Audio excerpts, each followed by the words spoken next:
This episode of To The Journey is brought to you by Audible.com, offering more than 180,000 titles for smartphone, tablet and desktop. To get a free audiobook of your choice and help Trek FM at the same time, visit audibletrial.com/trekfm.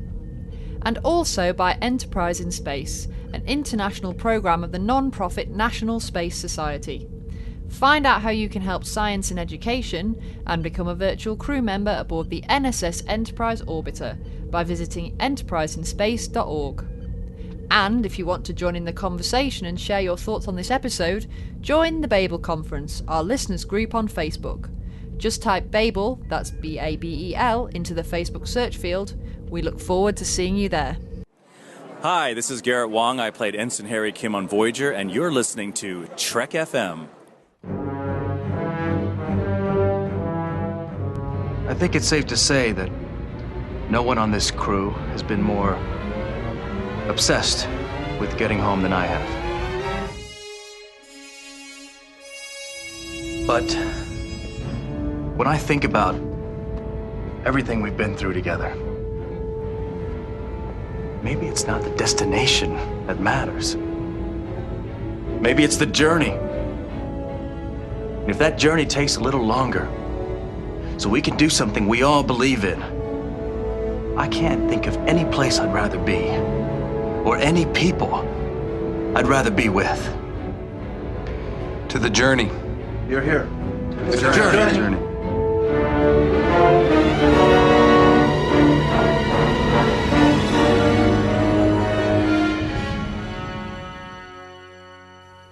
Hi everyone at home and welcome.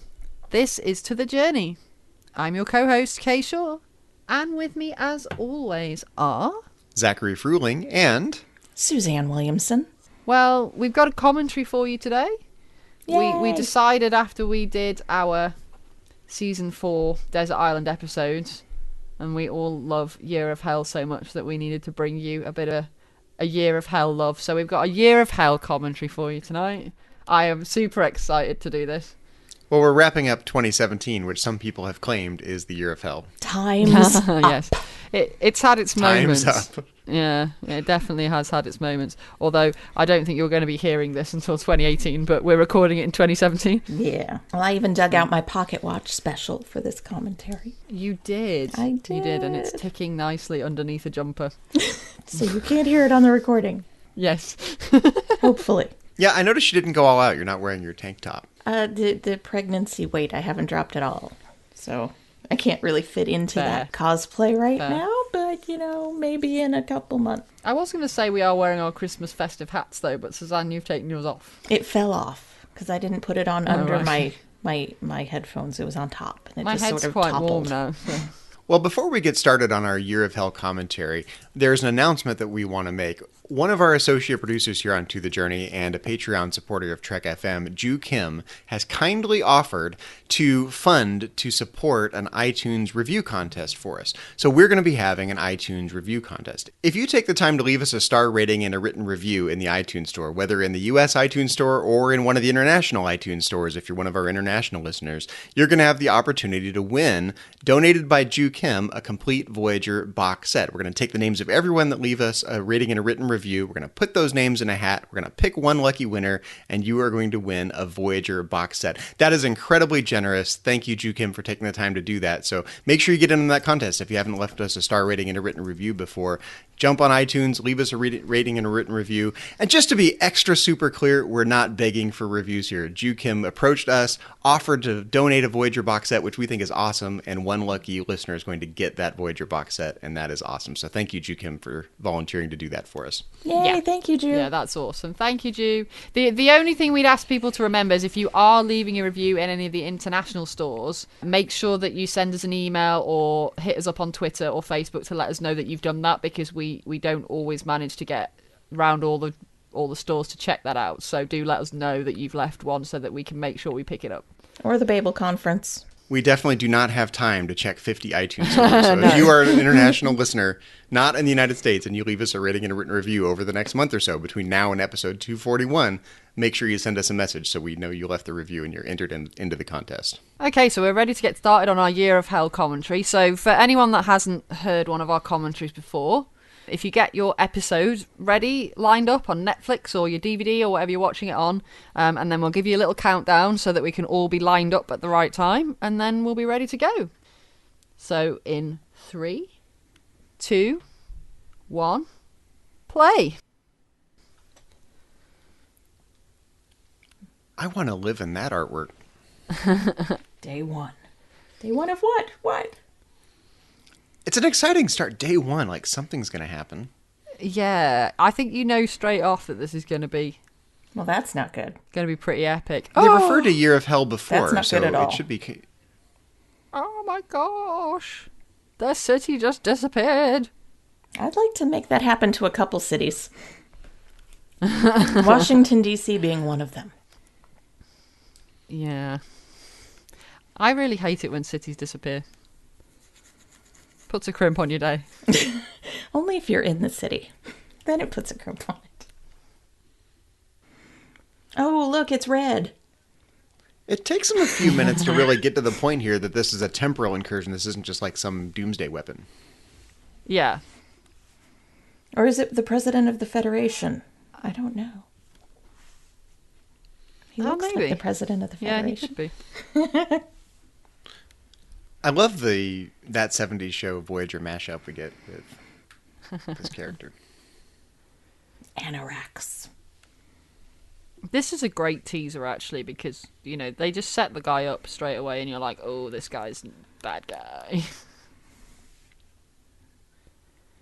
Because I'm just like, what are you thinking at this stage when you're watching this for the first time? You're like, whoa. Well, I'm thinking, oh, yay, it's a time travel episode. I love time travel episodes.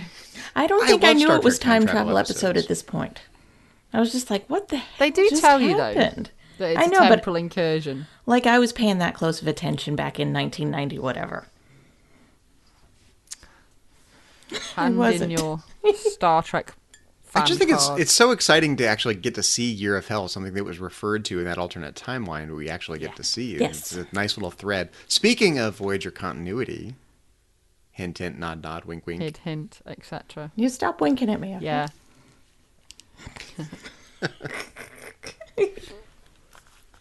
Yeah, and is that in season 3 or season 2? I forget now. 3. Season 3. But it's still a good... I mean, in terms of when they're shooting it and stuff, we're still talking at least a good 7-8 months beforehand. So they've clearly got their plan laid out for the next season up to a point. Well, they were totally thinking that Kes was still going to be on at this point, or at the point where they aired before and after. Yeah. Yeah. Little did they know. This seems to me like the kind of story that somebody would have had for quite a while. It doesn't seem like the kind of thing that just comes out of nowhere. It seems to me like a visionary type thing. There goes the ship. I would like to have seen There goes Voyager. the version of this with Kes in it, though. That would have been awesome. Year of Hell. Space, the great unknown. Oh, this is when they unveil astrometrics. This was a great set. That was. I did love that set. It's large, it's spacious, they have room to walk around, you get a nice depth perception. That great set. Yeah, and I really like the fact that they obviously use it to showcase, look at all this cool CGI stuff we can do now. And they have to give Seven a place to be, too. Right? She doesn't Instead really of have a just, station. hanging out in the cargo bay. hanging out in her cargo Drinking bay, yeah. Chakotay's cider while she's hanging out in the cargo bay. Everybody's in there drinking Chakotay cider. I love that. Now, how the hell does it work? Ha ha ha ha ha. Do they really have a problem knowing where they are in the galaxy? I don't think... I don't think so. I refuse to believe that this solves a real problem. Like, how did they get this far if they didn't know where they were? No, it just gives Seven somewhere to be. And to feel like she's helping. Well, No, it's like the point that she's just said there, which is that with this advanced mapping technology where they can kind of see presumably a lot further in advance and in a lot more detail, they've already managed to knock 5 years off the journey, so... Okay, the way Neelix hugged her right then was kind of creepy. I don't know, it was just... It's Neelix. I know. Goes with the Neelix, territory. but it's creepy. I love the notion of a resistance quotient, by the way. Yeah. I have to say this is my least favourite Janeway hairstyle. I love that Janeway hairstyle. Do you? Yes, I'm not it's keen. sassy and fun. I don't And know. how close are she and Chakotay standing right now? So close. Oh my gosh, there's no light between them. They have no concept of personal space with each other. Oh, here comes the doctor with his Everyone speech. pause for the doctor's inspirational speech. I love a doctor speech. I know, but I love everyone rolling their eyes like, oh gosh.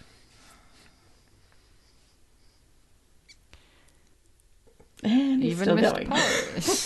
This is great acting on the part of everyone else because no one else is saying anything, but they're all emoting so much. Oh, I love it. Even Mr. Even Paris. Mr. Paris. Who, according to the doctor, is apparently a species all his own. Well, yeah, he is. Under the category, the best of times. The worst. Oh. I love prepared the a panic narrative with in which 8 she goes, parts. Janeway here! Get me out of here! Oh, bless him. I'm surprised he didn't, like, get a slideshow up on that screen. He would have if he had time. Yeah. That's where it was going, I'm sure.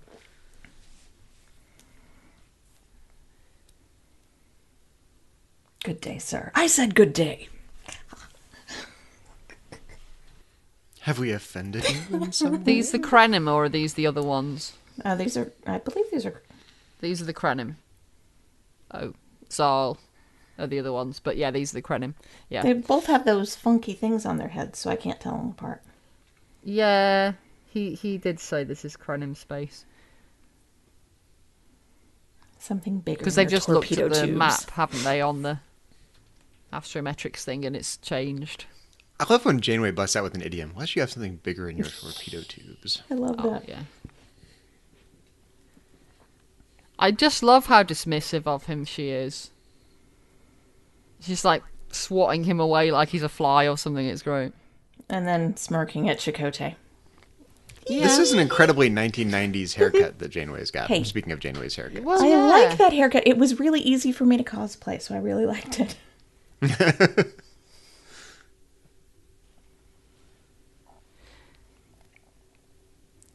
I just like her hair slightly longer, that's all. Now, isn't that the Zol dude? Yes, it is. Okay. So the other dude was the Krenim. I thought so, because he had those weird, like, giant... They look like zits that exploded on the sides of their heads. I always think it looks like they had horns that got cut off. That too, yeah. I went zits, you That's went what horns. I always thought they looked Okay. like. Or, you know, giant exploding zits. Works. Like goats? This guy knows how to press Janeway's buttons because she was grinning then. Mm-hmm. He clearly knows how to, like, charm her.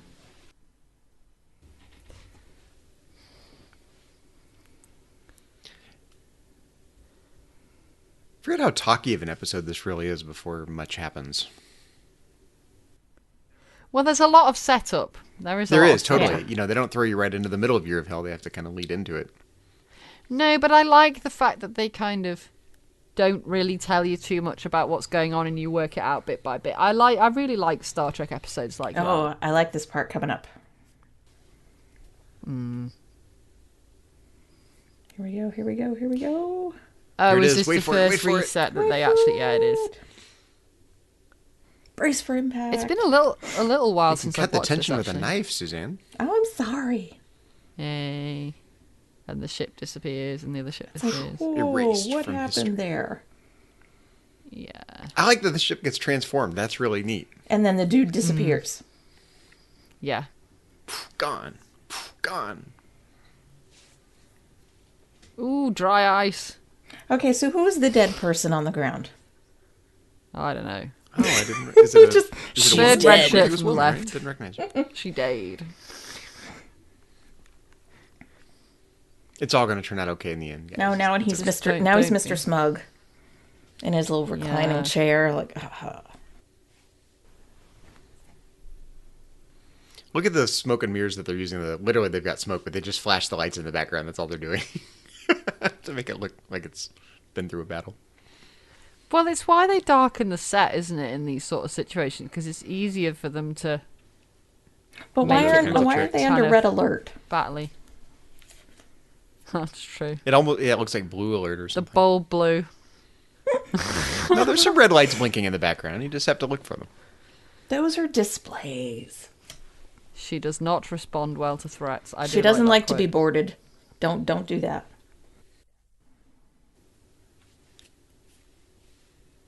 This is turning into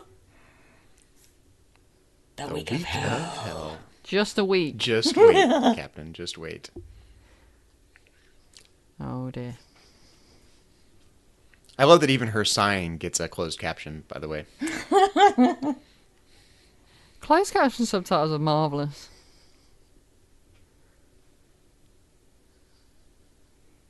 Oh, Because right they're through not the ordinary shields, yeah. photon torpedoes. Yeah. There's Chakotay. Chronoton-based. Where have I heard that chronotons before? a real thing? Chronoton-based. Chronotons aren't a No. real thing, right? This is all. Chronotons are not this a is real Star Trek. thing. That's not a real fundamental particle. Maybe they No. will be at some point. Well, I don't think.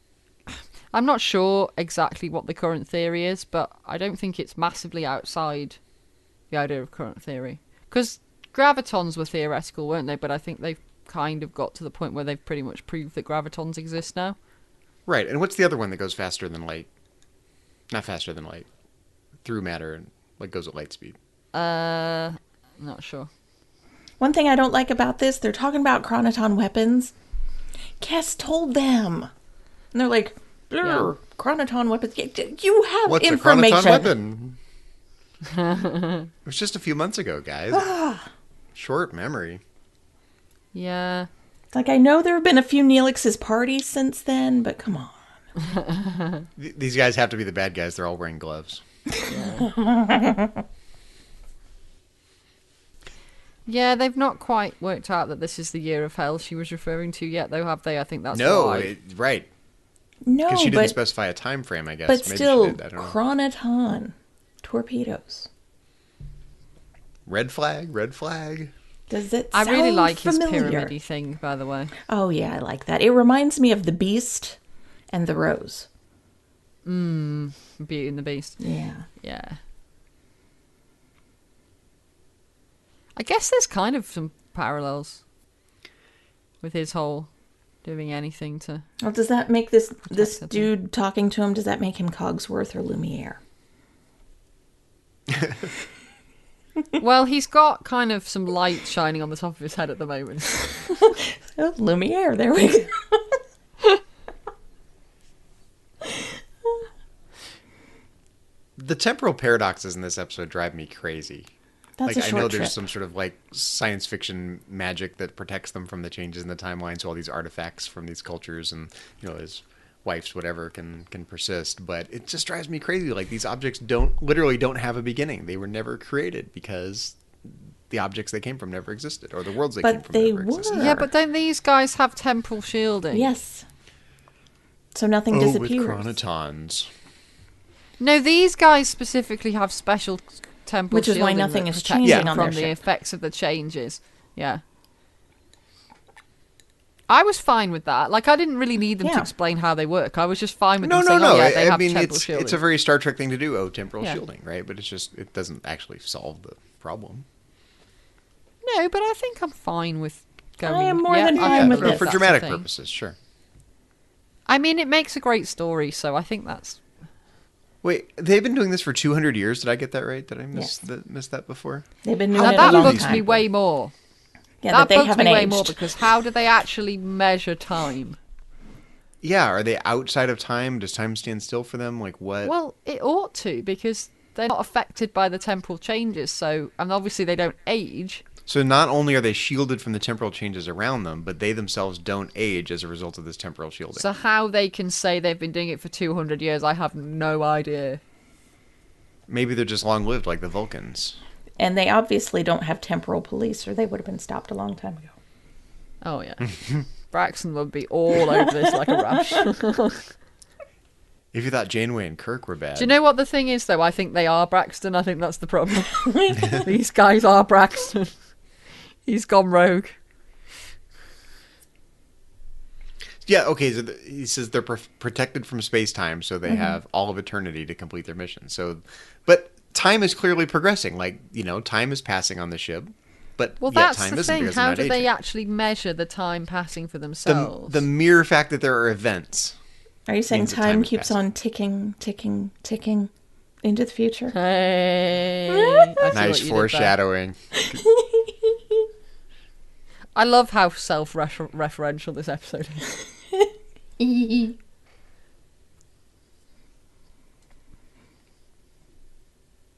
I think it's round about this point where you realise that this episode is going to be outside of the episode. norm of what we tend to see. You think this is going to be something a bit epic because it's all starting to look a bit dodgy at this point.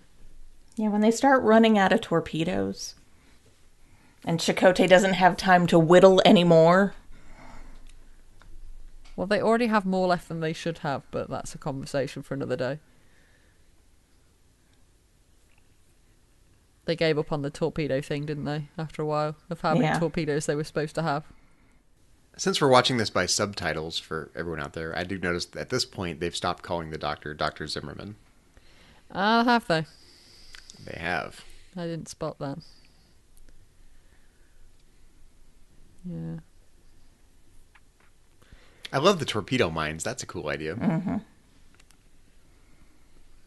It's smart. Tom liked that idea too. He did. He enjoyed that a lot. I need a couple of those for the next time someone's tailgating me.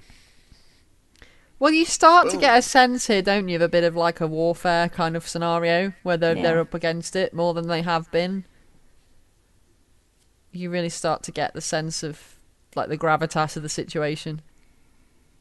Oh, and here comes a heartbreak. There's right more here. urgency. Oh.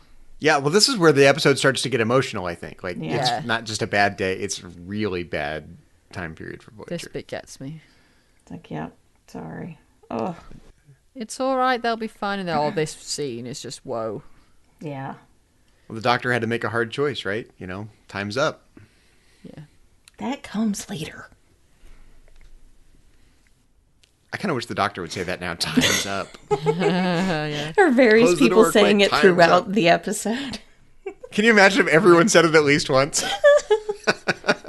It would get a bit corny at that point.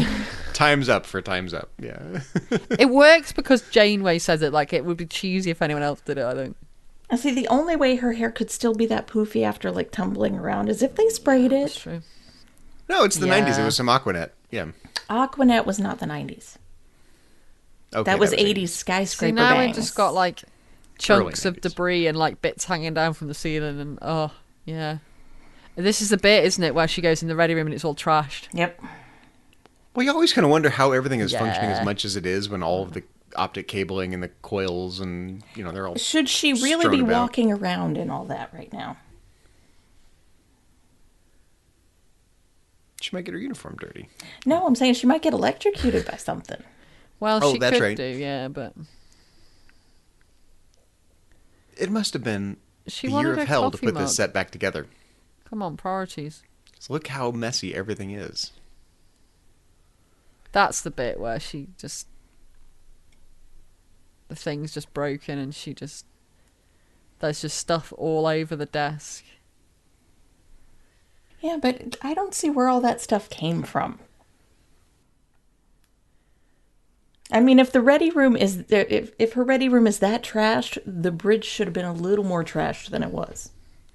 See, this is the kind of thing they can do on Voyager. Like, if this were Deep Space Nine just looks this dirty all the time, right? So in Voyager, when the lights go out Yeah. and things get dirty, it's hitting the fan. I like how we've gotten the Chakotay talk here. You know, where he comes in and goes... Abandon "Come on, ship. Catherine, this is not working. Let's cut our losses. Bye. Bye, Felicia. But She it's just holds one of onto the those ship, though. one of those situations, isn't it, where he just comes in and goes, "This isn't working," and then she comes up with a better. Oh, I think he was a little too early with the whole "this isn't working" speech. Yes. It lets her have her, like, we're not breaking up the family thing. Yeah, though. one crew, one family, blah, blah, blah. Yeah, it's nice that she thinks of them as a family at this point. Well, you would, wouldn't you, by that point? Oh, yeah, but it's taken a while, right? She wouldn't use that language in season 1, right? No. This shows some actual growth of Voyager as a family. Now, why does she have a lucky teacup? Don't you have one? Doesn't everybody have one? It should be a lucky coffee cup, not a teacup. Yeah. Well, that's true. A lucky bouillon cup. There you go. That bit is like Beauty and the Beast as well. Yes, Chip. Oh no. I've never seen 47. this before. We've now got a Beauty and the Beast parallel going on here. A well-chosen number, Awesome. day 47. Yes, day 47. Nice reference. This reminds me of the movie Independence Day when they go, July 2nd, boom, and then all this stuff happens. And then they flash on the screen, July 3rd, boom, and then July 4th. And, it's really hitting the fan, so. Yeah. A movie you've seen, Zach. Wow. I love their, old school 20th century movie trivia here. Yeah.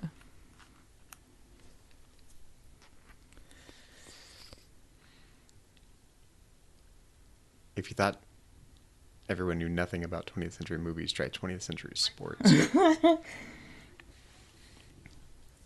I like this bit of Harry B'Elanna bonding. I'm trying to remember because we haven't got there yet. Does she call him Starfleet and does he call her Maquis in this episode? They totally should. I can't remember. Yeah, I don't think so. While they're bonding here.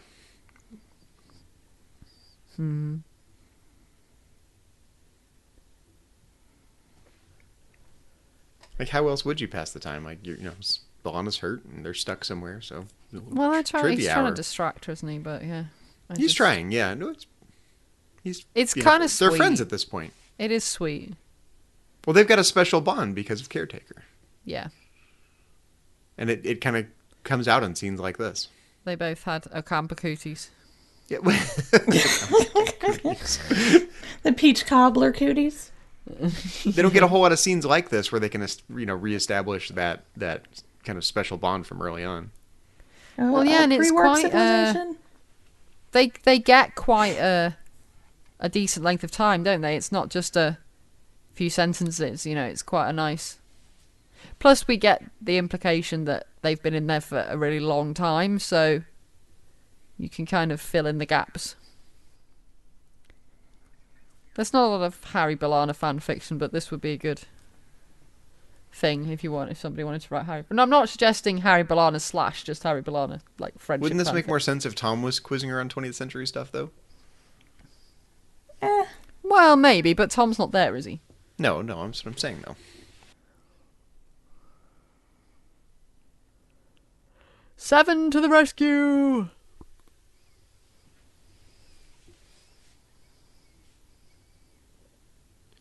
I had kind of forgotten how early this episode was in season 4 of Voyager. That Seven's still a pretty new character at this point. It's about halfway through, isn't it? And I love how It's like episode 8. 7 that answers it was the Phoenix. Yes. The Borg were present for those events. It's a complicated story. Yeah. We want that story. They spent all those minutes doing story time, and now she's like, another time. Yeah. We have all the time we need. Tell us the story, Seven. It's kind of there setting up the rest of the episode, though, where we get all of this, character stuff. I like the fact that it kind of sets the tone. Because there's just this really great juxtaposition of, action and drama and character stuff. It just works really well in this episode. You should never base anything off the Titanic. Tom, our resident old salt, busts out with the ancient maritime knowledge. As here. I recall, it sank. Well, yeah, it did, but, only because they called it unsinkable, and that is just asking for trouble. But the unsinkable Molly Brown was on that ship. And she survived. They just went, it's an unsinkable ship, and Fate went, ha, you reckon? Fate was like, hold my beer. Holds my beer, yeah. Pretty much. Voyager lives up to its name. It's an intrepid starship, man. Yeah. You know it's bad when even Seven's hair is a little falling down. Yeah. Her super perfect hair is just like slightly down over her ear. We all know that it's getting serious. Oh, the torpedo sticking out of the I think somebody told us about this. out the wall. Hmm. Yeah. You know that Kess you've kind of forgot about? That is the least torpedo-looking thing I've ever seen. I know it's supposed to be a torpedo. It doesn't look anything at all like a torpedo. Maybe they have No. different types of torpedoes. I can't even say them. Torpedoes. Well, that's one type of torpedo. Don't poke the torpedo, Seven. Maybe that's what Chronoton torpedoes look like. That could be. I kind of assumed it got damaged as it was entering the ship, like it got all gnarled and stuff. Maybe that's just maybe. what it looks like. That could be. Yeah, that makes sense. Kind of like a bullet can be torn apart. as Yeah, it's going that, through a exactly. body. Yeah. But with chronotons. Oh. With chronotons. Now with chronotons. This is cute. New and improved torpedoes now with chronotons. This scene I just love. Yeah. I think we talked about this scene a little bit when we did our Tom and the Doctor episode, actually, but I just love the exchange here between them. Because he gets it, the Doctor gets it, but he's just trying to go, no, seriously, there's other people. And the Doctor's still hurting from having to shut those people out. Yeah, well, he's getting a little bit of, like, post-traumatic stress, isn't Yeah. he? Ooh. Physician, heal thyself. Yeah. I love the Doctor takes time out to have this conversation with Tom. He's like, the first rule of triage is blah, blah, and then he stands there for like 30 seconds doing nothing. He's Yeah. still kind of moving. The first rule of triage is lecture Mr. Paris.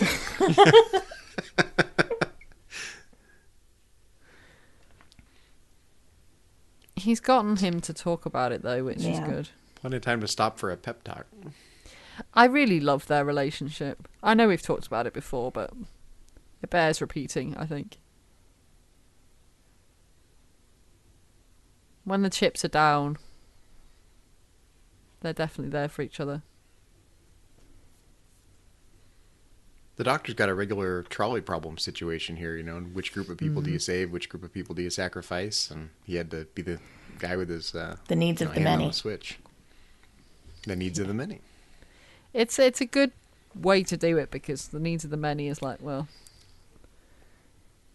it's an easy numbers game if you think about it that way. Yeah. 7, seriously, don't poke the chronoton torpedo. Let Tuvok do it. Yeah. I think we all know that's not going to end well. Yeah. You listen to Tuvok's orders. Seven's hair is definitely She's getting stubborn. more dishevelled. Oh, Tuvok! Yeah. Poor boy. Just want to give him a hug. It's only day 65, and Voyager looks like it's been through the year Beat of hell. up. Yeah. Should the walls really crumble like that? I mean, it looks like Probably not. gravel. It shouldn't. No. Maybe they have crumple zones like cars do. Someone's being treated in the mess hall for an epileptic seizure from those lights flickering. It's got to that state, hasn't it? Obviously, the flickering lights is a really easy way for them to make it look broken. Without actually having to break anything. But But yeah, there is a lot of actual dirtiness. I mean, look how dirty the bridge It's is. all about the pocket watch. All about the pocket watch. And we learn what date Captain Jamo's birthday is, which is very cool because Yes. we don't know the dates of a lot of Starship characters' birthdays. Maybe a star do we? date if you're lucky. We don't know very many. Oh, I can't even say it. It's Scrafote. It's Scruffy Chicote, Scruffote. Scruffy Chakotay, Scruffote. She likes I her like facial that. hair a certain way. He's got his, 5 o'clock Even Michael shadow Sullivan, in she liked his facial hair a certain eyebrows. way Hey, too. don't mention that. And his, like, flop down fringe. He always has the best stories.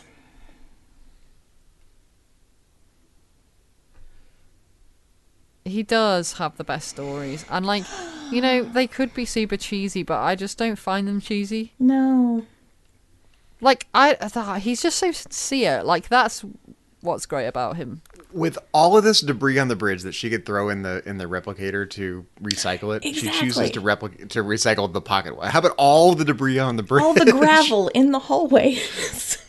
Exactly. Scoop it up. No, we have to recycle the pocket watch. No, because But it's Chakotay was not trying to be about that. sweet. That is not what that's about at all. As well, you both. It's know. symbolic. No, it's I symbolic. know. We're making fun of it. It's not about the fact that she's like, oh, that can be used for something else. It's about the fact that she's having a difficult time accepting the gift because She feels she so doesn't. She responsible for deserves what's it. happening. Yeah. Yeah. Can I just interject that I want one of these Vulcan razors? So you can cut yourself to bits like So you Tuvok can does? cut your face. No, it looks like the most amazingly awesome, curved, sharp shaving tool ever. Well, you can get like cutthroat razors, but yeah, this Not one's one kinda as cool as the Vulcan one. Yeah, you probably can. I wonder what it says on the handle. It had some. Yeah, that's Vulcan like just a writing on it. knife that he's using. He pulled out like a Bowie knife and it's... I really mourn for this relationship when they have the reset button at the end. Yeah. Because this is such an interesting relationship that just didn't end up being a thing, really, and it could have been... But it should have been Cass. Yeah, well, I think that's... It's obvious that's how it was written, isn't Yeah. it? Tuvok's stoic dignity is kind of heartbreaking, too. Like, he's clearly suffering here, but he's still shaving himself, and he's got his uniform on, and he's trying his best. He just so Vulcan. He's just being Tuvok. He's just so Vulcan, yes. Yeah.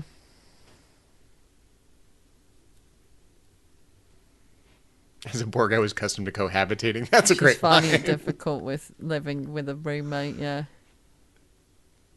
Did she lose her cargo bay? Is that what happened? Well, The cargo I bay don't must know. have been destroyed. But how did she regenerate then? Yeah. Where's her outfit? Yeah, that's a Oh. very good point, actually. Security Neelix. Oh gosh, yes. I love Neelix in uniform. Neelix in the uniform. Neelix is absurd looking when he's not in uniform. He's even more absurd looking when he's in uniform. I Harry love it. doesn't even get a promotion when this happens, I've just realised. Neelix doesn't now is deserve tied one. with Harry. Ensign Neelix. Oh, Harry.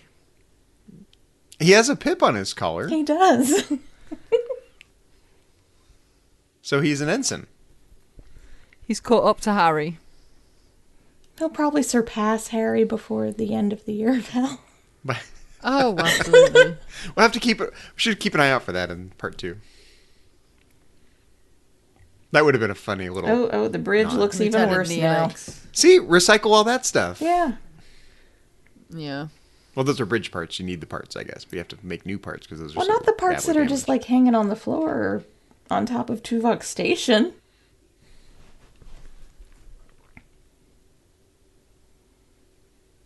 I like that there's a tactile interface. Yeah, that is very cool, actually. I wish we'd heard a bit more about that. Mm-hmm. But it's very cool to know that it's a thing. I think they could have Makes sense. replicated a visor for him or something. Well, they don't have the energy. Take That would have been pocket weird. watch. I would have done that. I would have totally replicated the Geordie visor. Doesn't he have to have... Doesn't he have to have surgery to have the implants put in? Well, we've got the doctor, right? Or is the doctor offline? No, he's The he's doctor's Doctor's busy. doing triage still. no time for non-essentials. Got it. He's totally coping. Oh, she's gonna try and be a badass now. Tuvok is literally We've shooting got one. the shields. Never mind, my ship is in tatters behind me. I was going to Look at the say. shields. Like the whole ship is falling apart, and she's talking a big game here. Yeah, because it's Janeway. Like, she just does not give up. That mistake. I love it. She never loses her ability to talk the talk, does she? Nope. The sleeves are rolled up now, so it's obviously starting to get really serious. It's on. It's like in Insurrection when Riker says, "We're through from running from these bastards," Yeah. while the bridge is falling apart. Yeah. Total erasure. It's the black gloves, isn't it? And like the sort of... The sinister He kind of lacing looks a of the bit fingers. Blofeldy, doesn't he? I keep thinking he should have a white cat that he's stroking. Stroking. Right? No, it's that slow move. It's like in Star Trek 2 when Khan is unveiled. Like he takes the glove off and unmasks himself. It's very slow and methodical. Yeah. It's mad scientist like, right? But he But unmasks not in a himself crazy to the sense. one person that wasn't there. Yeah. Here I am. Who are you? Yeah.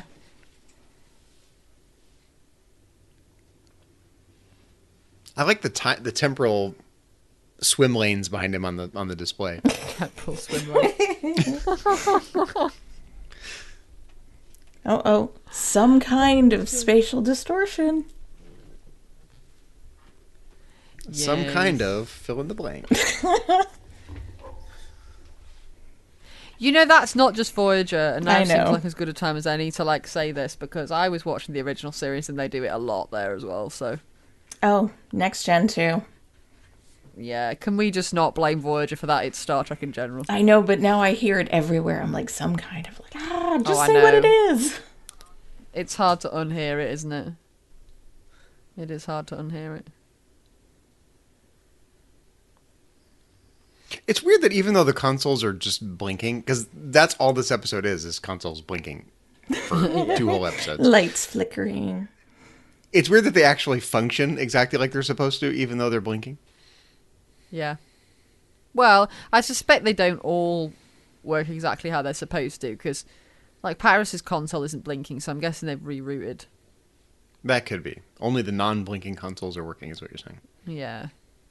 Or they are working, but not completely. Because they can reroute things to different stations, can't they? I know the stations have their function, that what they normally are, but you can pretty much do anything from anywhere. You just have to reroute it. It's interesting you mention that, because this is an aspect I never really understood. Like, there's just not enough power to go around, so they're constantly rerouting power all the time. Is that why they're always rerouting power? Well, I guess so. They gotta get it from somewhere.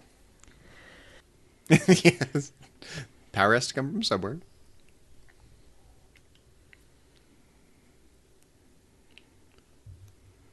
This guy is much too confident in his ability to mess with time.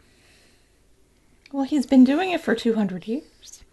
He should be confident. Well, yeah, but Yeah, he's but how just- much time has that been in his time frame? Like, time is clearly passing here. Like, words are being spoken and people are Well, moving it's around. So time is 200 passing. years for them. I still have questions about how they work that out, because it doesn't make sense. It doesn't make It sense doesn't. that Uh-oh, he wants to go to them. time passes Take for them. me to them. Yeah. Take me to. He's just an interesting character, because I just love how there's this like air of melancholy about him, even though he's really fixated on what he's trying to do. He just has this real sadness about him. Well, he hasn't really become a sympathetic character yet, right? No. No, but I still think, even though we don't really know exactly what he's up to at this point and why he's doing what he's doing, there's No, still some there's really... an actual mission in his mind. You can tell that there's something more than what we're being told. It's just the way he plays it. There's just this, like, the way that he has these sort of lingering looks and stuff. He just looks sad, I guess. Like he doesn't really want to be doing what he's doing. Yeah, it's Yeah. great acting because he doesn't have to. He hasn't said anything about his sadness, No. but he's visually conveying his sadness. But he's yeah. done a good job of conveying that there's more to this than what that. You know, he's not just a megalomaniac that's trying to wipe somebody out. We can tell there's more to it than that. He might actually be a megalomaniac, but Yeah, he may, but there's something more But a to his romantic story one. than just that, yeah. I like how we're now getting the exposition explaining why Voyager's not been affected by any of the changes. Mm-hmm. Exposition! yes. Fill in those plot holes. Fill in those plot Yeah. holes. Quick. Quick. Get Quick Janeway before to no one explain notices. the plot hole. And this is why we needed to unveil astrometrics this week, because we're using it a lot. We really need it for this storyline. Yeah, so this is where he wiped them out. Erased They're from history. Erased. Yeah. erased from existence. Oh, like in Back to the Future. I was going to got say, that reminds me of Back to the Future. it. Just waiting for someone to bust out with a photograph of, someone disappearing. Somebody's head is gone. Yeah. There goes Neelix. Do you know, I really like how you appreciate and pay attention to everybody's body language and stuff more when you watch it with subtitles. Mm-hmm. I'm just loving the way that Janeway's kind of... Leaning on the Well, you're missing all the console there. inflection, right? That's what's weird Yeah. about watching it with subtitles like we're doing now, is you don't get all the inflections. You just read the words as they're written, and they don't read like they sound. No, but then you're reading their body language more because that's the only indication you're getting of how they're actually saying the words. And I really like how you notice that more because of it. I really felt that deep rumble that was Ooh, ooh, indicated ooh. by the words They're deep going to rumbling. take two on the life screen. forms. Who are they going to take? I wonder who that could be. I'd take that A life male form and a too. female for breeding purposes, yeah. Hey, Yes, yes. What is we this, know the you cage? Would you take both of them? Or just the one? not just the one. Okay. I think if you're going to bring two life forms, you should bring a You could get male Tom and to female bring you, like, room service. breeding pair or something.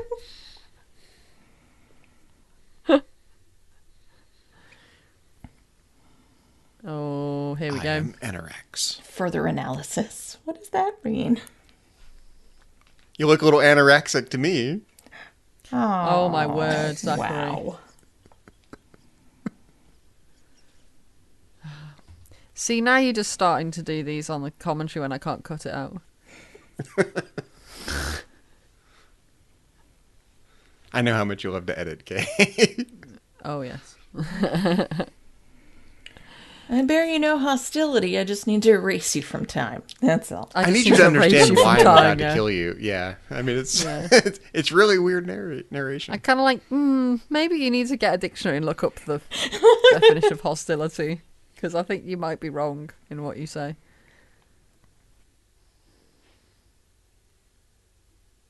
It's interesting how much he knows about them. Well, he's been studying them for 200 years, right? Well, he's not been studying Voyager for 200 years. He can, though. He can see all of time spread out in front of him.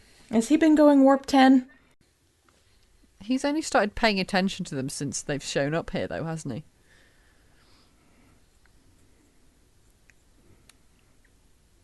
No, they're 'Cause they trying were to an erase them unknown from factor in his- history. Yeah. How strong do the temporal shields need to be to actually work? I guess stronger than they are right now. Yeah.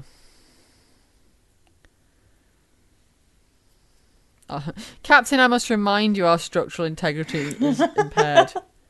Oh, is it? I just wondered why this bit of bridge was like lying on my face. It didn't magically fix itself while we're in the middle of a battle? Yeah. It's like, oh, that's why we're sitting in the dark with flickering lights and smoke rising from them everywhere. I'd forgotten. Well, losing the outer hull. That's careless. There it goes. Oh, yeah. Yeah, that's not a good thing. It's not. And we're still only on day 73. Oh, this bit just hits me right in the gut. Yeah. It really does. She's just so good at stuff like this. She is. You know when she puts her hands on her hips that it's not a good day, too. Yeah. I would never break up this family. Yeah. Oh. We just take a little moment here to like appreciate the casting of Kate in this role, because this could have been so different with somebody else. Yeah, it could have just been a write-off scene. She just nails it. She really just nails scenes like this. She really does. She's walking by, patting people on the shoulders. Making eye contact with everybody. Everyone. Yeah, she acknowledges everyone in the room pretty much. Even, Ensign whoever in the back corner there. Even that person laying there are so down. many memorable scenes from these episodes, but this is a really big one. Unfortunately, that person's just going to have to be ejected in a photon torpedo. Can't walk to the escape pod, so. Yeah. You can tell how much this is killing her to do. Yeah. Oh, to be continued. There they go. I always love seeing the escape pods. No. I don't know why. That's just a... They are it makes cool. me so I mean, sad. it's sad that they no, have great. to use them, but they are cool. So sad. It's one of those things you know are there, but you don't get to see very often. Yeah. Well, there you go. That was part one. That was part one. Dun, dun, dun. That was exciting. What good television.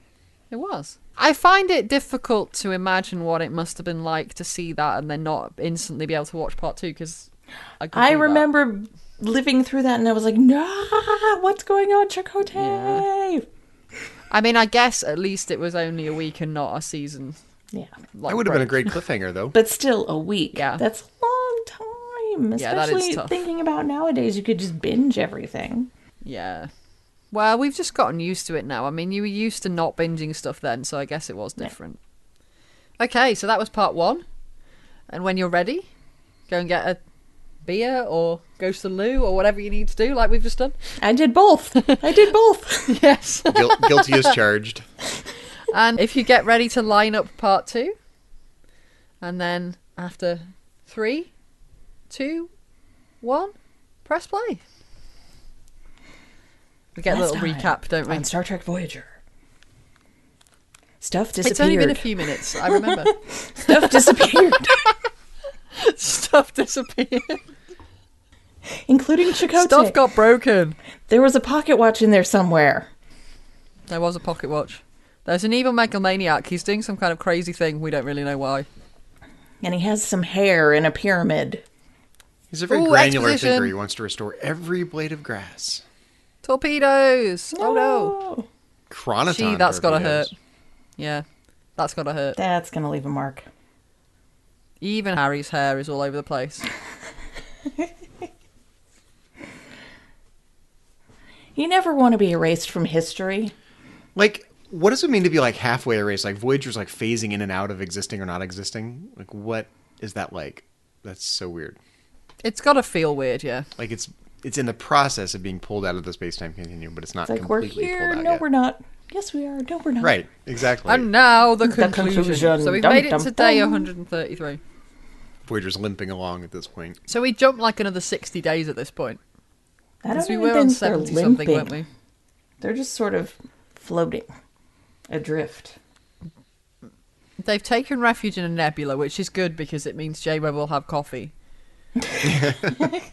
She's also going to get burned, though. This is That coffee is fog? true. Yes. Well, we all know nebulas have coffee. There's coffee in every nebula. I Yeah. love the idea of vaporous coffee, like you just walk around breathing coffee all day. She just inhales it. Coffee by osmosis. Yeah, like the oxygen bars they have in Las Vegas, right? These are like Oh, okay, I getcha. Coffee, vaporous coffee bars, yeah. Yeah. That works. Osmotic I love the pressure. There you narration. go. Oh, She's wow. talking about Whoa. osmotic pressure, Suzanne. She's agreeing with you. Okay, was Joey in this episode? Whoa! I love that love they when you hold your transliterated breath. their guttural reactions here, so. Oh. I just adore how hands-on she gets. She's like Superwoman, isn't she? She's on a mission.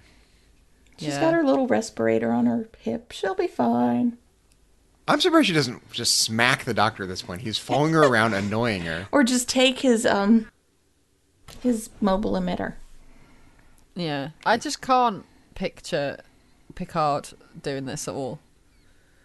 No, You think? Picard has people that would do this for him. Yeah. No, when Picard was on the ship by himself and it was being taken over, he totally got his hands dirty. Yeah, he did get all Although badass. with his saddle and And beat pretending up to be the barber. Tuvok. It's not quite the same flavor. It's just not quite the same, though, is it? It's a different... Yeah. He He does it wasn't- with more kind of... Panache. Yeah. Janeway just, like, gets right in there. She just doesn't... She gets dirty. You know. Yeah. Yeah, she literally Whereas has rolled her Picard was sleeves more up here. sexy about it. Don't ask me how, but he was. Well, you know, it depends on your frame of reference. I personally would disagree. Well, hey, I Janeway's find rocking it Janeway here, but, you very know. sexy. I always She have. is. She is. It's like, E3? hello. She's rocking it here. I like the rolled up sleeves. I don't She's know what going to it be is. There's especially something about rocking that. it when she's just in the tank top. That's what I'm saying. She's literally rolled her sleeves up here to get her hands dirty. Yeah. I love this opening. I really do. Okay. Kay, have you admitted to our listeners yet? I can't recall if you have, that you actually usually fast forward through these credits.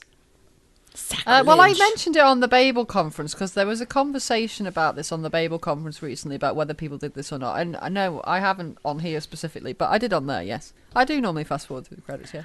I I watch even them every hum time. through it with Logan on my knee. I'm like, doo, doo, doo, doo, doo. I get him dancing along. If I'm just putting on one episode, I'll watch them. But if I'm watching multiple episodes, I do feel the need to supply the missing melody since we're not actually listening to it. We're just watching it with no sound.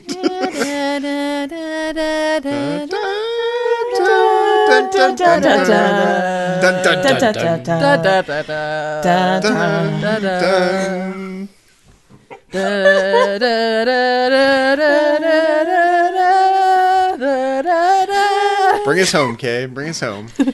Back to the Alpha Quadrant. Back to the Alpha Quadrant. yeah, we got it. Ba, ba, ba, ba, ba, ba.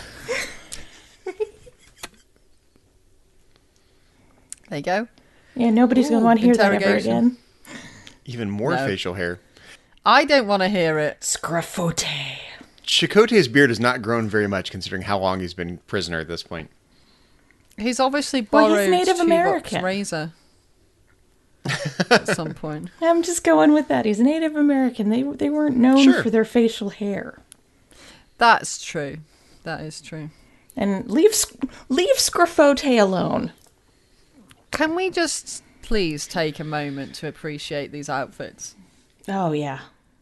Because these outfits are intensely flattering, They're I would say. Oh, and he shaved. I'm a fan of these outfits. These are one of my favourite outfits in the whole of Star Trek. Yeah, this is my second favorite Chakotay outfit behind the leathers. Yeah. Okay, you His guys shoulders keep just talking look about the amazing outfits. in this. I'm eyeballing this temporal smorgasbord. And then there's Here we go. Tom's chest hair. Yep.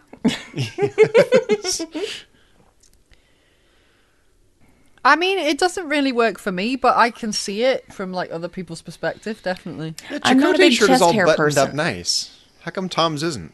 Because he's showing off the chest hair. He needs a gold chain to go with it. It's a different cut. Tom's Yeah, I is guess cut it down is. the centre, whereas Chakotay's is like a wraparound. It's cut differently. I like that Annorax is like, here, have some of this. Have some food. Sit down. It's like the we'll most talk. precious bottle of alcohol ever. I have to say that Robbie Duncan McNeil does look very blonde-haired, blue-eyed babe here, doesn't he? Well, I do like blonde hair, blue-eyed guys. He does look good. They're both rocking it, to be fair. Yeah. I love how Paris is already digging into the food. Like, yeah, this looks good. I'm a little I'm hungry. like, yeah, this looks pretty good. I'm going to have a bite to eat here. Well, they've been there a while at this point, haven't they? Yes, they have. Because I think we said it was about 60 days or something since the end of part 1. Oh, Or the they last told us it bottle was of like day wine. 70 something, and then it was day 130. So Yeah. It's been about a couple of months. Is this food been out for like 200 years? Just saying. It's been in a stasis chamber. It's been fine. It's not affected by the space-time continuum. It's been under the stasis hot plate for 200 years. Or heat And lamp. Paris is eating the last of an empire. Yeah. There it goes. I find this particularly interesting because there's not I do really any too. reason why he has to explain this to them. He wants to be understood. He's not a bad Yeah. guy. That's where I think this is coming from. Yeah, to share histories, but also to share the sorrow of what he's had to do to complete his mission that we don't know what the mission is. I kind of also get the sense that he's not really had anyone to talk to about this. I don't think his crew Yeah, really other than understands. Oberist, Yeah. which Oberist doesn't really listen to him. Yeah, but he doesn't really understand the passion behind it, I think. Yeah. No. And he's clearly become okay with what he has to do. Like, he's convinced himself this is the right thing to do. He might feel a little bad about it. He wants to be understood, but he has become okay with it. Well, yeah, and I mean, it's just one of those, isn't it? Like, once you're so far down the road, I mean, what can he do now other than... Well, he's going? trying to undo some of the damage here, but... Well, that's it. He doesn't even really know how to stop doing what he's doing. Because he doesn't even really know how to get back to where he was before he started doing this, never mind where he was trying to get to.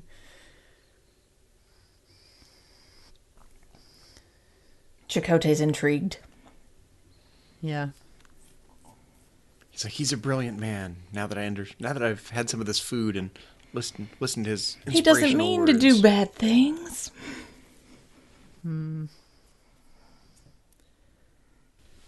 the rest I of the crew do are just find it following really orders. interesting that, like, Tom's still got that Starfleet, like, he's a bad guy, we're not cooperating with him, and Chakotay's got that, well, we'll do whatever's necessary to get what we want. Mm-hmm. I like the contrast that we get here, that's cool. It kind of shows their different personalities really well. Well, this is part of the reason Chakotay is the first officer, right? He has to have some diplomatic skills, and he's schmoozing here a little bit. Oh, he's definitely schmoozing. Yeah, and Tom doesn't know how to do that. It's not his skill set. It kind of doesn't strike me as just diplomacy, though. It kind of strikes me in a way as, like, his marquee experience and understanding how to kind of circumvent the system if you can get what you want. And Like a fellow rebel? Like, they're well, down in the trenches kind of, together? yeah. It's not just about diplomacy, it's about kind of manipulation as well, I think. Well, and we know Chakotay's a romantic, too, you know, wine Oh, and yeah. moonlight sails and whatnot. So Chakotay's understanding where he's coming from. He is.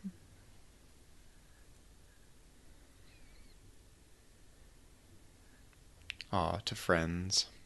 Absent friends, since they're the only people left on the Distant ship. friends. I love how they all just pull a face. Even Neelix pulls a face. Wow. Because it doesn't have enough Talaxian spices in it for him. I love the way that T-Rock says interesting. That's a loaded word. It tastes like butt, Neelix. What is it? The elixir of endurance. I'd forgotten that. Because you have to have endurance in order to be able to drink it. Yes. Yes, you do. Yeah, they're taking a Offensive. pool at this point. Who can get through it? There's just something endearing about Neelix in these kind of situations. He's He's still trying cheerful. so hard to be helpful. Still Yeah. cheerful. There's just something really... I don't know. I know a lot of people have a lot of opinions about Neelix and a lot of them are negative, but I just love his, like, never-ending optimism. It's just, we need more people like that. Oh, Neelix is one of Timothy's favorite characters. I've never been a Neelix hater. I don't understand. He's a little Neelix annoying annoys early me, on, but that's about it. He's just annoying. He has his moments where he can be very annoying, but he's far from constantly annoying. I think is Exactly, what I'd that's say. my point. He has his moments, but he certainly isn't annoying all of the time. He's not No, that Neelix, would be the Harry. stereotype. It would be Harry. Harry doesn't bother me. That's just you and your Harry hate. I know. And I love Garrett, but Harry is just Makes me nuts. Harry has issues, but, he doesn't bother me really most of the time. Seven is pretty bold here, telling Captain Janeway that she's in error. Well, as you said earlier, we're early into season 4 here than you think we are, so she's still pretty Borg. No filter yet. Yeah. She never really truly gets a filter. No, she gets a little better. She softens does up get a little bit, better. Yeah. But no filter. She learns how to toe the line, but she still always speaks her mind, I think, yeah. But look how compassionate she's being to Tuvok here. Just Yeah, so he doesn't gently hit his walking head down on the corridor. things. Yeah, moving things out of his way. And I have to say that even though it is quite obvious that this was originally written for Kes, I don't find it being Seven, unconvincing. No. Jerry Ryan does an amazing job. Yeah. I definitely believe it. Day 161. I think the fact that she was there when it happened kind of explains it. Mm-hmm.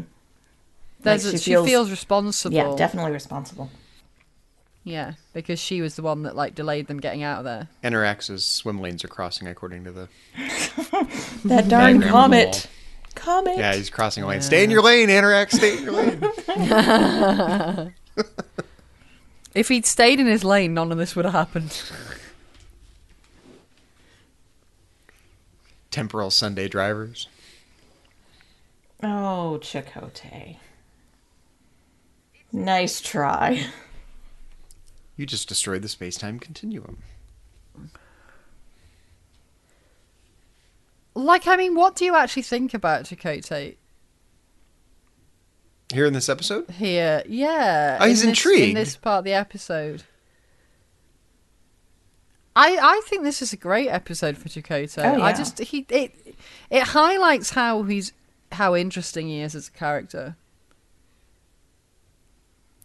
I think, given Chakotay's amateur archaeology ambitions, the notion of worlds and cultures coming in and out of existence and, having these artifacts and food dishes from cultures that never existed, that's got to be an intriguing notion to him from an archaeological standpoint. Oh, yeah. Well, and he flunked Definitely. temporal mechanics in the academy, which he said earlier. Yes. Yeah, so he's So got this no is his idea what's chance going So to on. redeem he's himself. just trying to make up that grade, I'm guessing.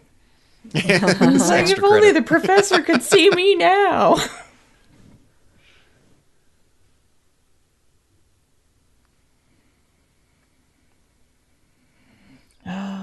It's just interesting. I just feel like he relates to this guy. He understands what it means to go off the rails because you're so focused on what you're trying to do. And I like that a lot. Chakotay's not trying to bring him back on the rails, though. He seems to follow him off the rails. That's what's weird. But Well, is he's he trying to really protect trying to Voyager follow him off the ultimately. rails? No, he's trying to make sure Voyager's okay. Yeah, Yeah. at this point, but then he gets really intrigued by what he's trying to do and starts to help him. But still, keeping Voyager It's safe still the whole time. motivated by Voyager, though. Oh, yeah, all the definitely. time. Sure. I He don't doesn't think have that bad ever intentions. gets out of his head, but Making sure Catherine is safe. yes, definitely. Is that what it is? He's trying to make That's sure what it Catherine- is. That Yes. could be. That's what it's always about, Sure. Zach. I'll go with that. I do just feel like they relate here, and I really like that. Oh, definitely, because Chakotay's lost his family and Annorax has lost his. How about this little bit of sophistry that he does? They're not really being destroyed because they never existed. Wait a minute. Save that for Metatrex. It kind of reminds can't us get about into how that. morally ambiguous he actually is as a character. It wouldn't hold up in court, let's put it that way.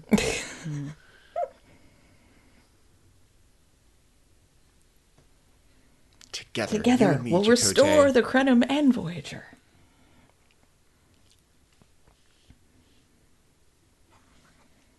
See, I really honestly can't tell which place Chakotay is in at this point. He's going along with it. He's intrigued. He but wants he's to resisting. restore Voyager to what it was. Right, exactly. Yeah. It's a kind of you scratch my back, I'll scratch yours. I guess he kind of feels like if he goes along with the guy, he's going to stop feeling like he needs to try and destroy Voyager. Yeah, if he can't beat him, join him. Yeah. But it's cool how it reminds us a bit about how morally ambiguous he can be. Don't go down to deflector control, Uh-oh. Janeway. That didn't work well for Kirk. Oh, The suspenseful theme. don't do that. I cry each time Kirk dies. Each time. This is exactly like when Kirk dies, though, except there's no fire there. But. Yeah. Yeah, she's not sucked into space. No. Scotty's not there to say, Somebody Okay, it's was not in there. exactly like it. It's similar. Okay, They're grab your piece of analogous. shielding and go in. Come on, you can do it. You can do it. This would be hard. Yeah. I'm pretty sure I think this was the moment that I realised that this was going to get reset. She looks like she came out of World of Warcraft with that shield. Or, you know, any generic fantasy. And she that- was harnessing her inner Freya. Other games are available. Her inner Freya. Delta shield logo on the front of her little fire shield there. Yeah, she's very Norse mythology here. Mm-hmm. Captain Janeway, Queen of the Danes. She should have been in that Beowulf episode. That's with her shield. Yeah. Shield Maiden. Oh, burns. I did not cosplay the burns. That is some pretty I graphic didn't want to do makeup. that. No, I think that's really graphic for Star Trek. It is. Isn't it? For Star Trek, definitely. Yeah. It makes me never, ever want to be burned, ever. Being burnt is not good. Oh, there's the tank top. Yeah. Yeah. I love the... Oh, Robert Picardo. Wow. Like, just the face there just says it all. Mm-hmm. Like, you just don't even need him to say anything, do you? According to the subtitles, Captain Janeway was moaning. All on the face. As long as it wasn't the doctor moaning.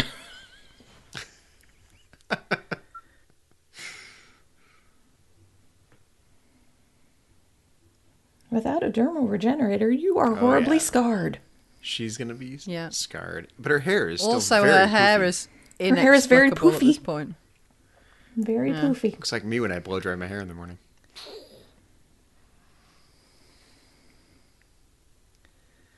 Oh, this conversation, though, like, seriously. Yeah. This is It's like true. two giants of acting just, like, rocking their thing.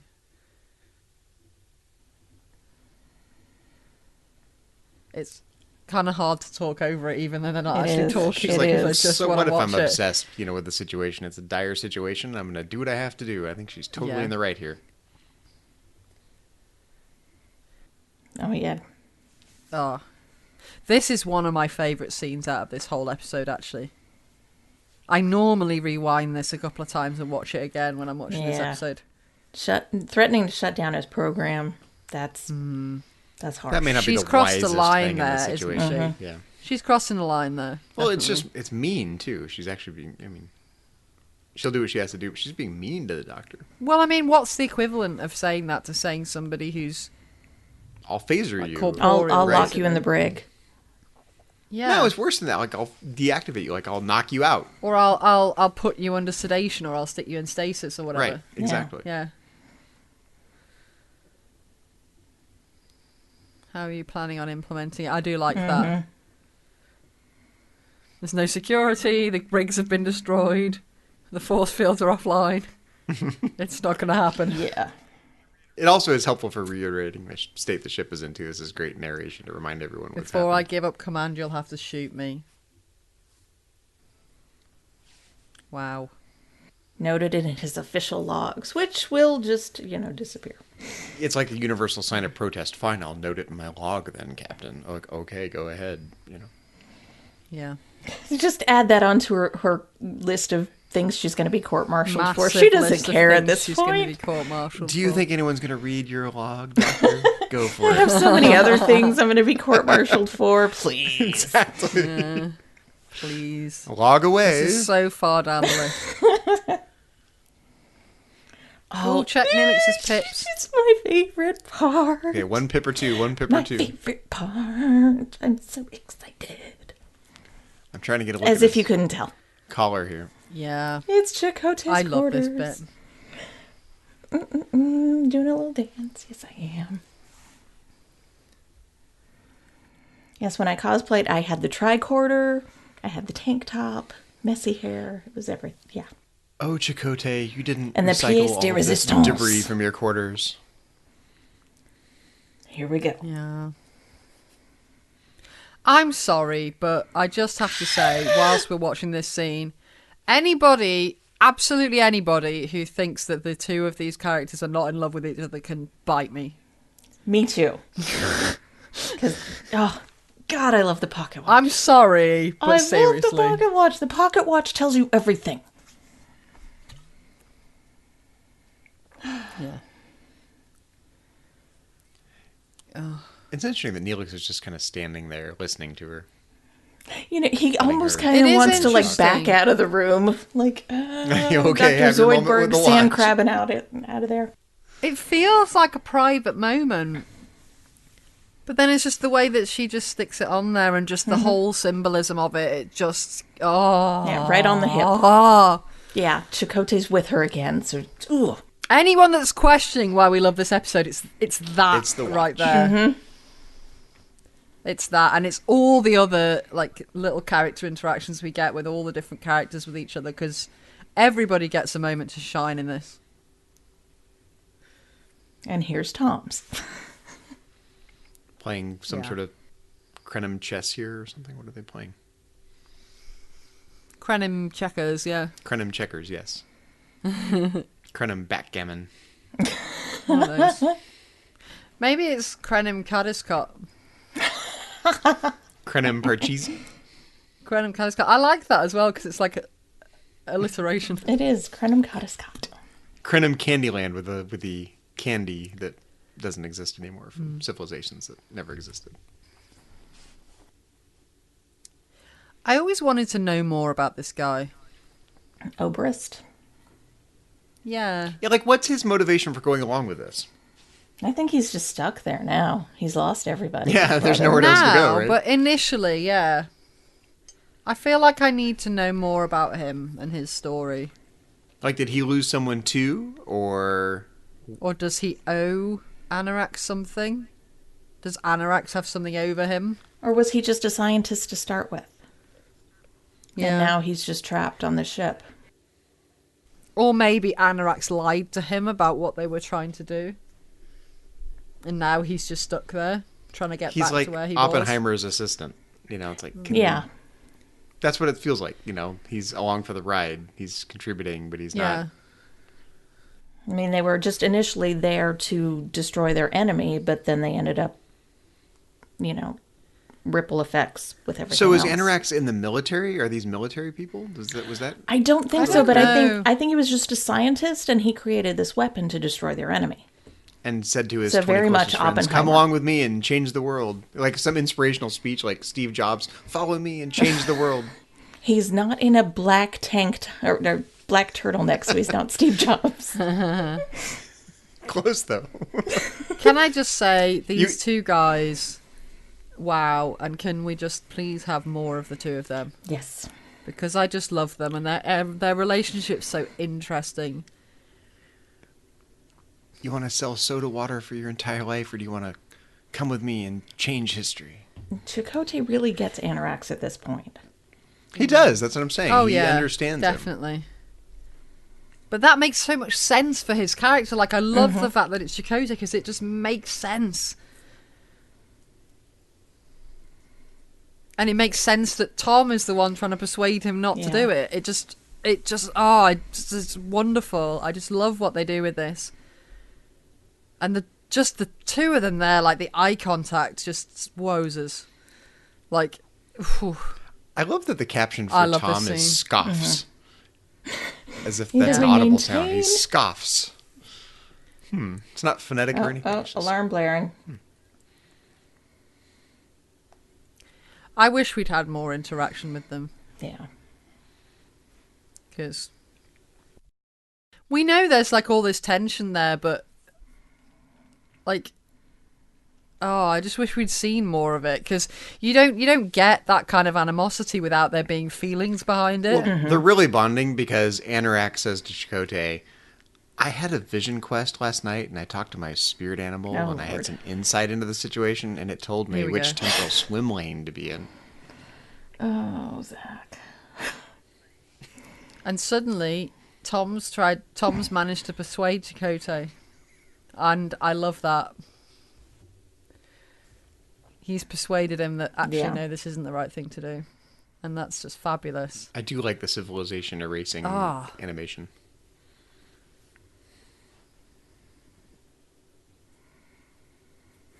It's like Chakotay was on Annorax's side up to that last little bit, and then like, no. Until they got to that bit. Chakotay has become destroyer of worlds, death, destroyer of worlds. It's very Oppenheimer, isn't it?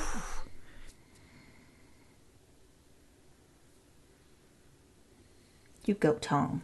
Put your foot down. But it's so interesting, because it's like, obviously he cares about Chakotay, because if he didn't, he would just wade in. Yeah, he wouldn't even have and do something about it. Yeah. He wouldn't even be trying to persuade him. So he's just... he's trying to persuade him to do the right thing because he cares. Yeah. Oh, I love their relationship. I really do. It's actually one of my favourite relationships in the whole of Voyager, even though we don't get to see enough of it. Well, it's become clear that he's stopped seeing the value in life in general and civilizations by extension. And that's sad. It is sad. And Chakotay's never going to understand that. No, that's right. He's too good. He hasn't approached the dark side enough yet. But the dark side has cookies. Chakotay, I am your father. Is Chakotay motivated by cookies? I don't know. I would be.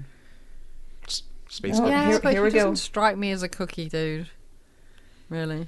This is the join me in the dark side speech. I don't know. Chakotay's lost quite a lot.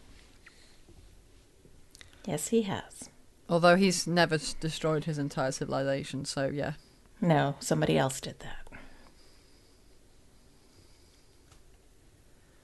Maybe it's an unsolvable problem. It's a Kobayashi Maru. Yeah, this is the no-win scenario, right? There is no combination that will undo the damage. Yeah, quite possibly. Other than just getting rid of everything. This whole episode is presumed that there is a solution, but maybe there just isn't one. Like, no logically consistent solution. There is a solution. The solution is destroy the time ship, but he hasn't figured that out. Okay, yes, one solution, yes. I don't think it's occurred to him that there's no other way to solve the problem. No, but I find it interesting that it's not just that this thing's happened. It's the fact that this thing's happened and it's his fault. I wonder if it had just happened, I don't think he would have ended up in this situation. The fact that he feels culpable for it. Yeah. Which I can understand that. I mean,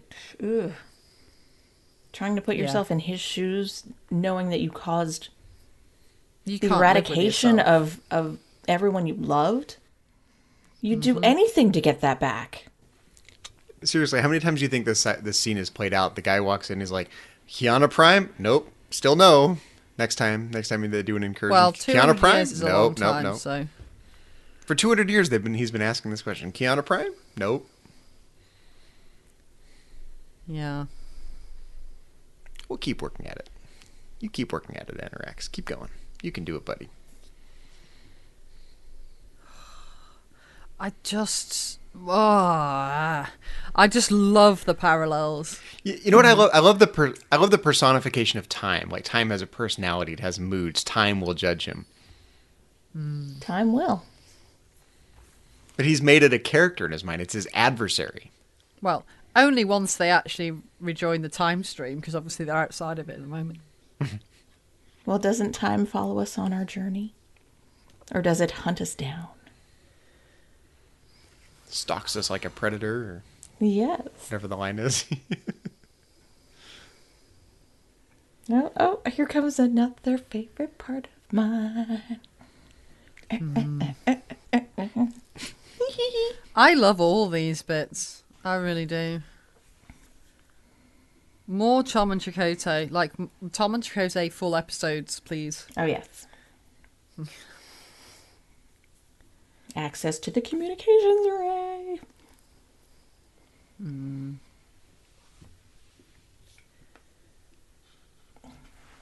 But no, Annorax is a brilliant man. He's just misunderstood.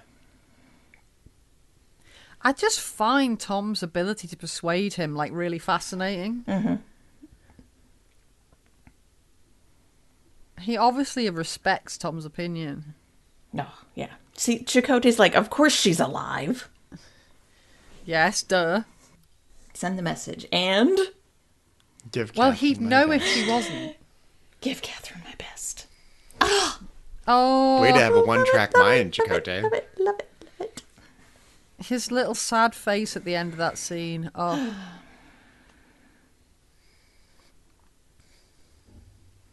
There she goes, forming coalitions again. She loves that. She's such a coalition builder. She's just trying to recreate the Federation. That's what she's trying to do. There she is, tank top and pocket watch. She's like United Federation of Planets, Delta Quadrant section. She's the Federation's official timekeeper. And that doesn't stop in the books, Zach, incidentally.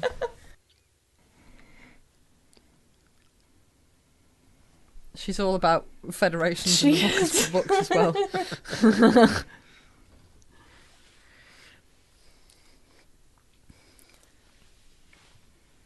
And let me just tell you, putting the pocket watch on the pants like that is not very easy. She just seemed to stick it on. No, it's not that easy. How did you rig yours? I had some elastic, like, sewn into the inside of the waistband. Scaffolding. Really? Yeah, Wow. pretty much scaffolding. It was like, yeah. Scaffolding. Temporal scaffolding. Yeah.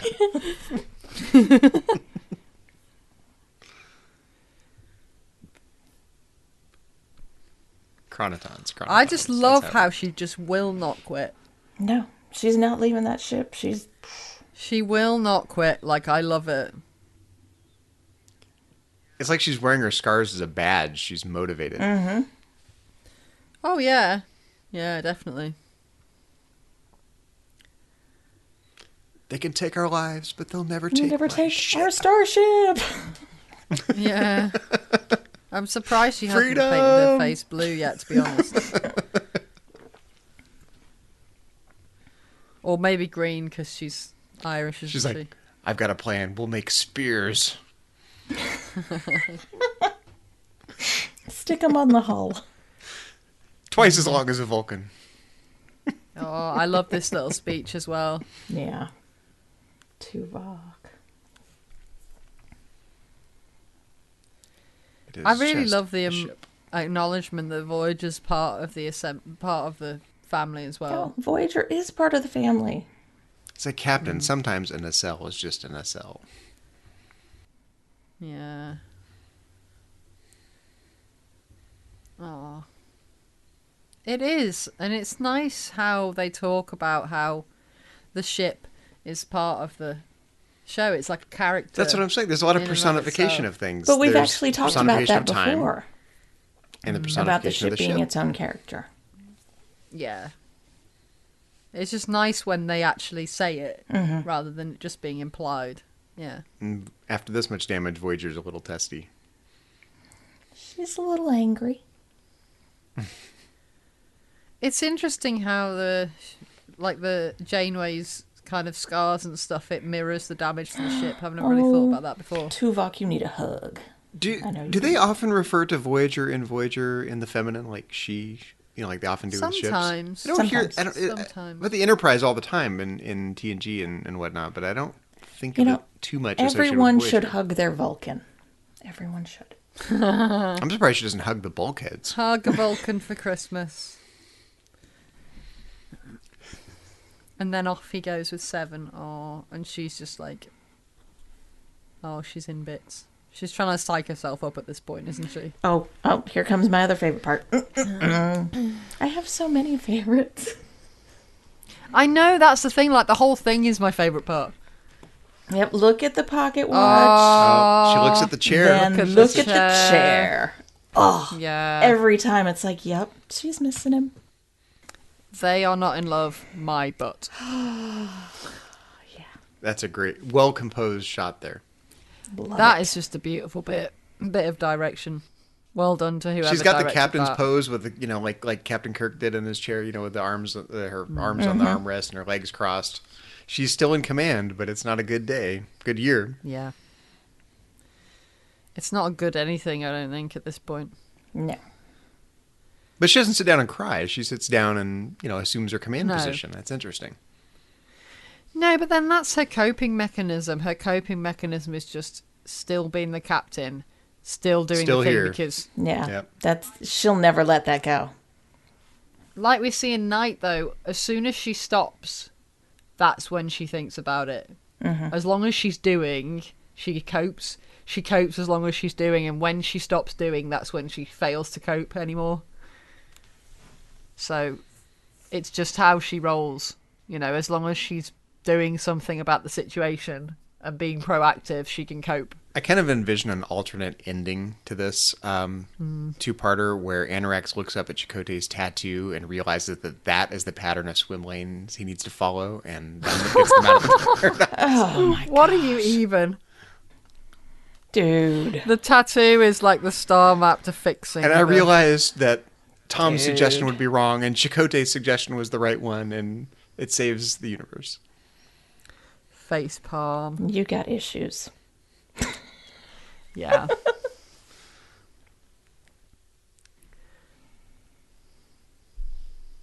I wish there was a book somewhere, like a Star Trek reference book with all the attack patterns and combat maneuvers and stuff in. Now, I do have a question. Because Janeway's the only one on the ship right now, correct? Uh-huh. As far as I know, yeah. And she's manning it all by herself. Why have we been told previously... Yeah, womaning. Sorry.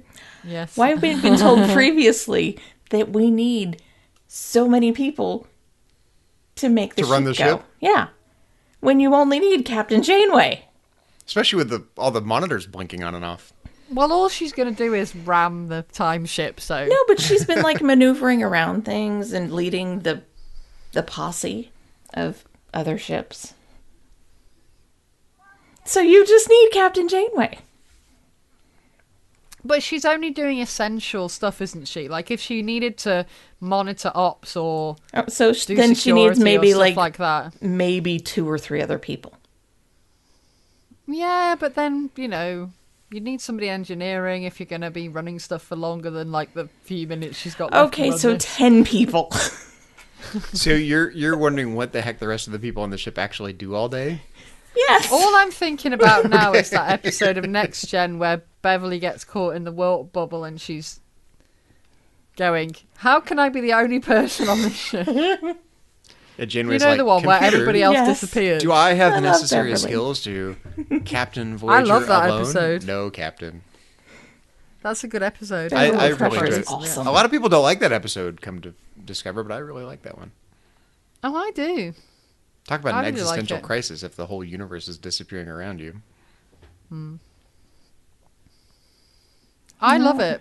It tells you a lot Voyager. about her and a lot about her relationship to the rest of the crew as well. Yeah. Well.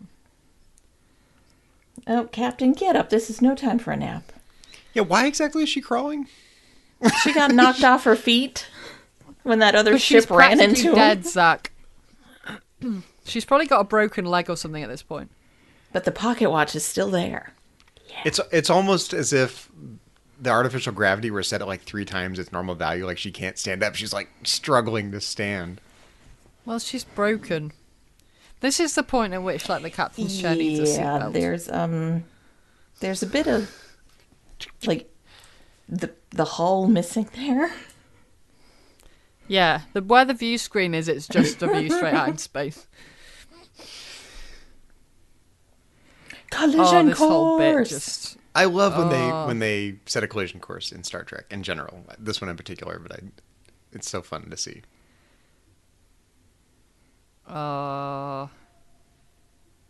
I just wish there was a way for them to at least remember part of it. Yeah. There's the line. Who wants to do it the best? I have an idea for a fanfic, actually, about them remembering stuff about this.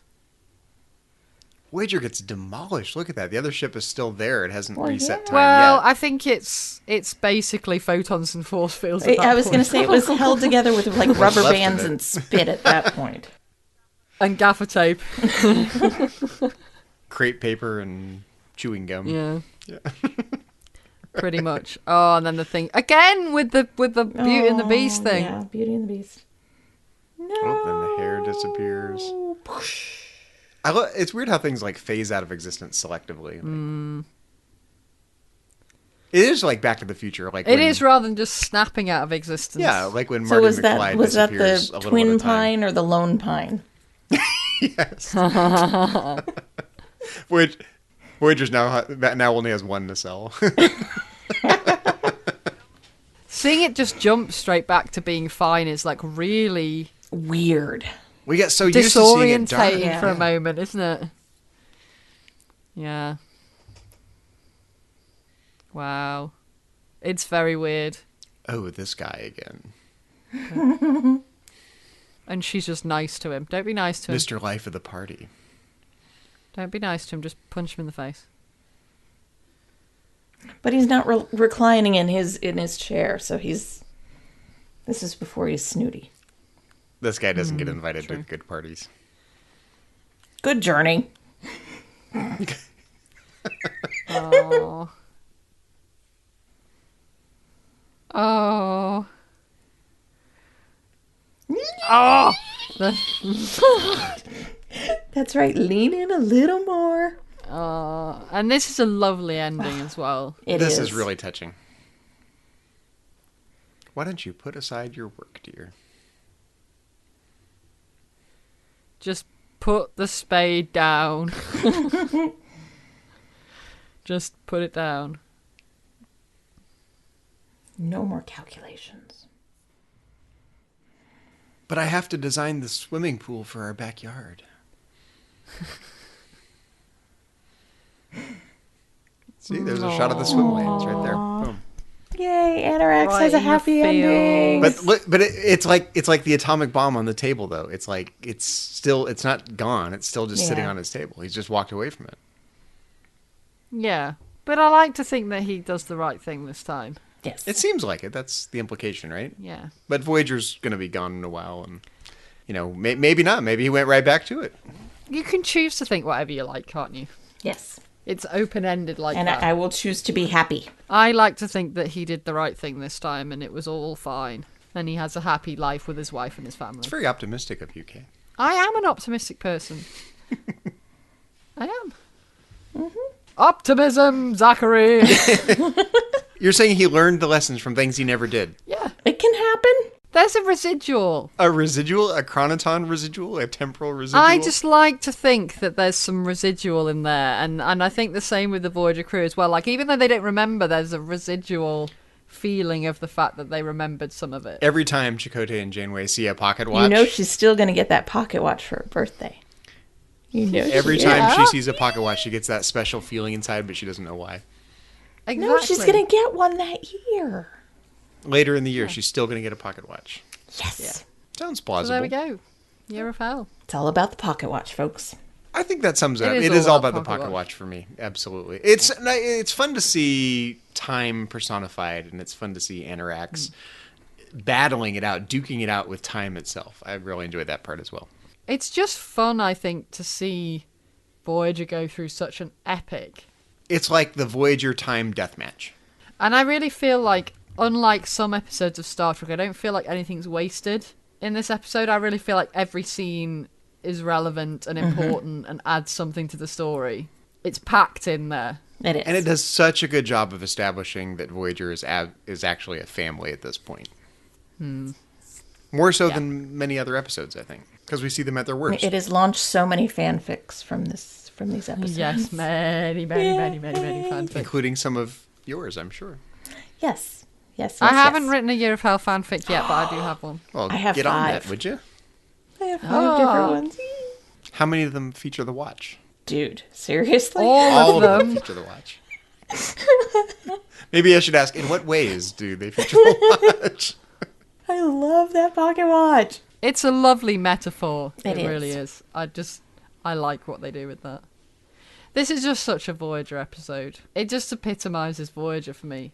I think you could absolutely show this two-parter to someone who hadn't seen Voyager before, and they would get a really good sense of what Voyager is. Even though you don't really see Voyager at its best. It's Voyager in pieces. You get a sense of Voyager the family. Oh, definitely. Yeah. I wouldn't, though, because I'd want them to see more of it, because this is the best for me. I know it's not everybody's favourite episode, but this is the best of Voyager for me, so I'd be like, no, I'd want them to see it in the right place. I often show Timeless as a first Voyager episode. Timeless is great. People. Yeah. But this, maybe I'll try another approach next time I have the opportunity to introduce someone to Voyager. I'll show them Year of Hell. Into Year of Hell. Parts 1 and 2. Well, that was a lot of fun, you guys. Yeah. It's been great fun talking about Year of Hell. But that is not the only thing that we've been talking about here on the network. So here's a quick look at some of the other things you may have missed elsewhere on Trek FM. Previously on Trek.fm, The Edge, a Star Trek Discovery podcast. I think they do that really good with another, if you want to call it Easter egg, which is when Michael does commit her act of mutiny, she does it with a Vulcan neck pinch. And that's, right in the tradition of Spock, right? Spock does that in the Menagerie. When he commits his act of mutiny, he does that to a fellow Starfleet officer. Warp 5. I think it's a lot more than that, and this character is an incredibly in-depth character, and there's a lot more to her than this. And I think that the reason that the evidence for this is because of how she reacts with Picard. And even Picard, Picard has this opinion of her. The Orb. And so I feel as though O'Brien really is one of the characters who kind of opens up this idea for Rom that there's a different type of life. And I honestly think O'Brien is kind of the character that Rom probably looks the most up to on the station. Yeah, I think so. And would want to be, like, if there's somebody that Rom's like, I wish I could be like somebody when I grow up, it would be O'Brien. Standard Orbit. All these different languages and so forth, and it just instantly translates based on what has already been figured out between, two beings or whatever. This is different. The translator does not work that way. And I thought that is really sci-fi, right? Universal concepts coming through brainwaves in order to translate into language. That's pretty neat. And that's what else is happening on Trek.fm. Check out all these shows and join the conversation about your favourite corner of the Star Trek universe and beyond. You will find us wherever you get your podcasts. If you're an Apple user, be sure to hit the subscribe button in Apple Podcasts on iPhone, iPad or Apple TV, or the desktop iTunes app to get the latest episodes as soon as they're published. And whilst you're there, please leave us a star rating and a written review. If you're not an Apple user, we have got you covered as well. You can find our shows on Google Play Music, Stitcher, TuneIn, Spreaker, SoundCloud, Windows Phone, in most third-party apps, and you can stream and download the MP3 file from our website or grab the RSS link. Well, we'd love to hear your thoughts on today's show, and there are many ways for you to share your thoughts with us, besides just lobbing us a message in a Chronoton torpedo. The best place to join in the larger conversation with us is in the Babel Conference, our listeners-only discussion group on Facebook. Just type Babel, that's B-A-B-E-L, into the search field on Facebook, and it should come right up. If you'd like to send us an email, you can use the form on our website at trek.fm/contact. Just choose Message to a Trek FM Show and select To the Journey. That will come right to us. You can also find the network on Twitter at TrekFM and on Facebook at facebook.com/TrekFM. Well, speaking of contact information, Suzanne, when you're not staring at your pocket watch, thinking of Chakotay and Captain Janeway, where can our listeners find you on the interwebs and around the Trek FM network? Well, you can find me occasionally popping up in the Babel Conference. You can also find me on Twitter. My handle is KJaneway8. So, Kay, when you're not playing Krenim Kadiskat, where can our listeners find you? Well, they can always find me in the Babel Conference.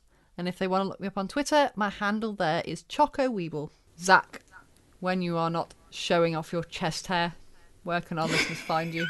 You mean showing off my chest hair in Annorax's pool? That's true. Thank you very much.